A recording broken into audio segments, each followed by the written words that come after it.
Bienvenidos a la Casa del Padel y hoy a la casa en la que vamos a hablar de Emiratos Árabes y sus fichajes. Comenzamos.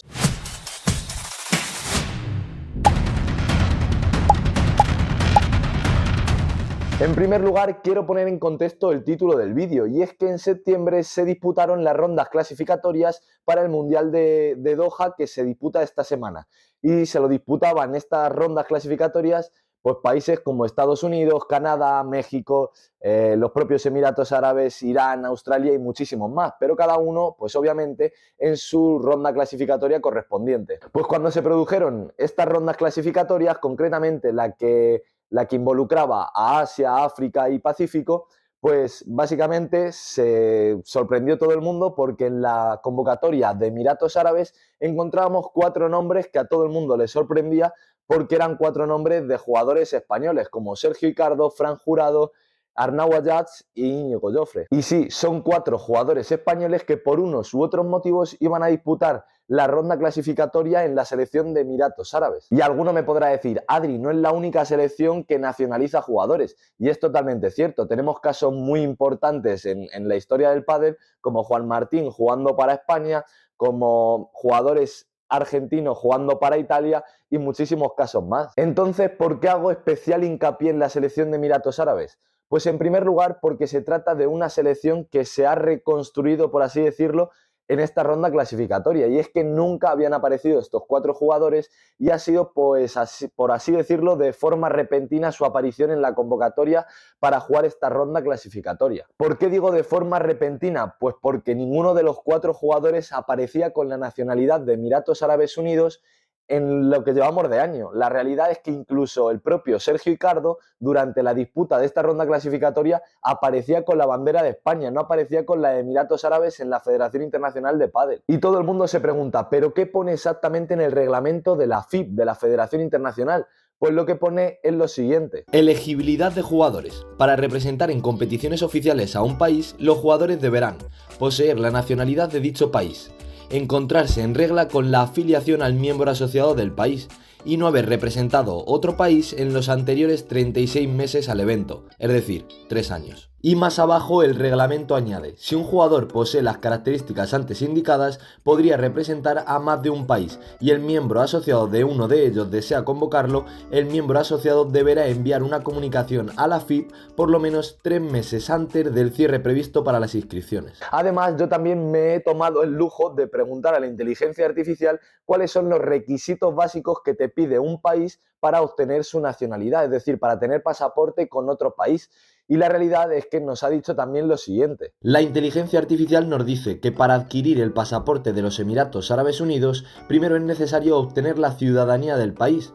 Aunque los resultados de búsqueda no dan la información específica, nos proporciona requisitos generales para obtener una nacionalidad. Ser ciudadano de los Emiratos Árabes Unidos, presentarse físicamente en la oficina de expedición y abonar las tasas correspondientes. Y la propia inteligencia artificial nos proporciona unas consideraciones adicionales y te explica que los Emiratos Árabes Unidos tienen unos requisitos estrictos, que es probable que se requiera un periodo de residencia prolongado en el país y que puede ser necesario demostrar conocimiento del idioma árabe y de la cultura de los Emiratos Árabes Unidos. Y al final te pone, es importante señalar que obtener la ciudadanía de los Emiratos Árabes Unidos es un proceso complejo y no muy común, ya que el país tiene políticas de naturalización muy restrictivas. Pues conociendo estas condiciones tanto de la Federación Internacional como de cuáles son un poco los requisitos básicos que nos dice la inteligencia artificial, pues lo que he intentado es poner en contexto cada uno de los casos, porque la realidad es que no son casos iguales, no son casos que tengan una misma situación en cada uno de los jugadores. Por un lado tenemos a Sergio Icardo y Fran Jurado, que son 2 jugadores que antiguamente jugaban en el circuito profesional, pero que actualmente, ya desde hace más de un año, si no me equivoco, están viviendo en Emiratos Árabes, siendo entrenadores de pádel, jugando torneos allí y pues ganándose la vida allí, es decir, tienen como cierto sustento ya que son jugadores que están residiendo en el país. Pero la polémica, o sobre todo lo que a mí me parece más conflictivo, es que los otros 2 jugadores, Arnau Ayats e Íñigo Jofre, no son jugadores que tengan ascendencia familiar en Emiratos Árabes, que yo sepa, no puedo decirlo con total rotundidad porque no lo sé a ciencia cierta, pero creo que no tienen ninguna ascendencia familiar. Y luego también lo que ocurre es que no son jugadores que estén residiendo allí. Es decir, Arnau Ayats e Íñigo Jofre, salvo que hayan cambiado ahora y justo en este momento hayan ido a vivir a Emiratos Árabes, están entrenando en M3, que es una de las academias más importantes del mundo del pádel y una academia que se encuentra en Madrid. Y ahora, teniendo en cuenta un poco la casuística de cada uno de los jugadores, como os acabo de explicar un poco por encima, también teniendo en cuenta cómo lo ve este tema la FIP y cuáles son un poco los requisitos que se necesitan para obtener una nacionalidad, también otro tema a tratar es...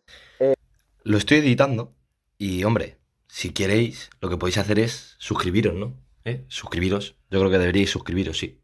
La modalidad del Mundial y por qué la importancia, por qué tiene tanta repercusión que hayan firmado, entre comillas, hayan fichado, hayan adquirido, hayan convocado a estos 4 jugadores. Pues porque el formato del Mundial es a mejor de 3 partidos. ¿Eso que supone? Que si ganas 2, ya tienes el pase a la siguiente ronda, ya tienes el partido ganado ante la otra selección. Con 4 jugadores tú estás obteniendo 2 parejas, lo que te hace ganar al menos 2 partidos. Y de esta manera Emiratos Árabes estaría ganando sus clasificaciones. Y este ha sido un poco el método que yo creo que ha utilizado Emiratos Árabes para acceder y pasar rondas en las rondas clasificatorias. Y es que, si lo pensáis, pues ganan 2 partidos, pasan a la siguiente ronda. ¿Por qué? Porque tienen a estos 4 jugadores que tienen un nivel altísimo, por encima de lo que puede tener selecciones como Australia e Irán, que no tienen jugadores en el circuito profesional, y pues obviamente ya partes con una ventaja que el resto de selecciones no tiene. Tras exponeros un poco el caso completo de Emiratos Árabes, como estamos en la semana del Mundial, voy a intentar también ampliaros información sobre el Mundial. Voy a recitaros las selecciones que están clasificadas en el femenino y en el masculino. En el femenino tenemos como clasificadas a Argentina, Bélgica, Brasil, Chile, Dinamarca, Egipto, Francia, Alemania, Italia, Japón, Países Bajos, Portugal, España, Suecia, Uruguay y Estados Unidos. Mientras que en el masculino las selecciones que han accedido al Mundial son Argentina, Bélgica, Brasil, Chile, Francia, Italia, México, Países Bajos, Paraguay, Portugal, Qatar, España, Suecia, Emiratos Árabes, Uruguay y Estados Unidos. Y como todo el mundo sabe, las favoritas son España y Argentina. Pero Adri, ¿cuáles son otras selecciones que pueden tener un peso o pueden tener una cierta relevancia en el Mundial? Selecciones a seguir, por así decirlo. Pues me he quedado con 2, una en el femenino y otra en el masculino. En el femenino creo que Países Bajos puede tener un gran papel. Obviamente Italia no la puedo considerar como una tapada o una selección revelación porque ya hicieron un papelazo en el europeo de este mismo verano.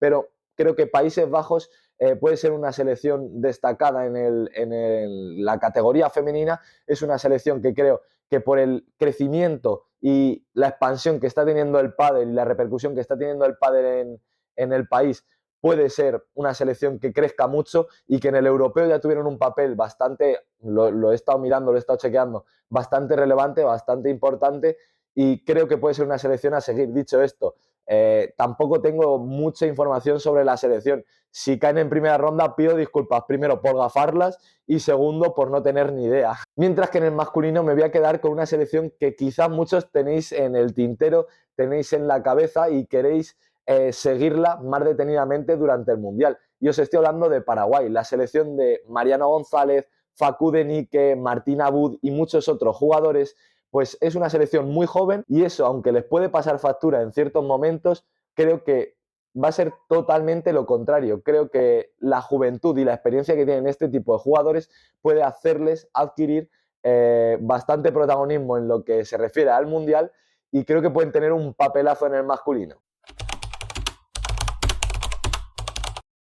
Y ya para terminar, dejadme en comentarios cuál creéis que puede ser la selección revelación, cuál creéis que va a ser la selección campeona tanto en el femenino como en el masculino. Dejadme también en comentarios qué os parece la estrategia de Emiratos Árabes. No os molesto más, esto es La Casa del Pádel, yo soy Adrián Illescas y nos vemos en el próximo vídeo.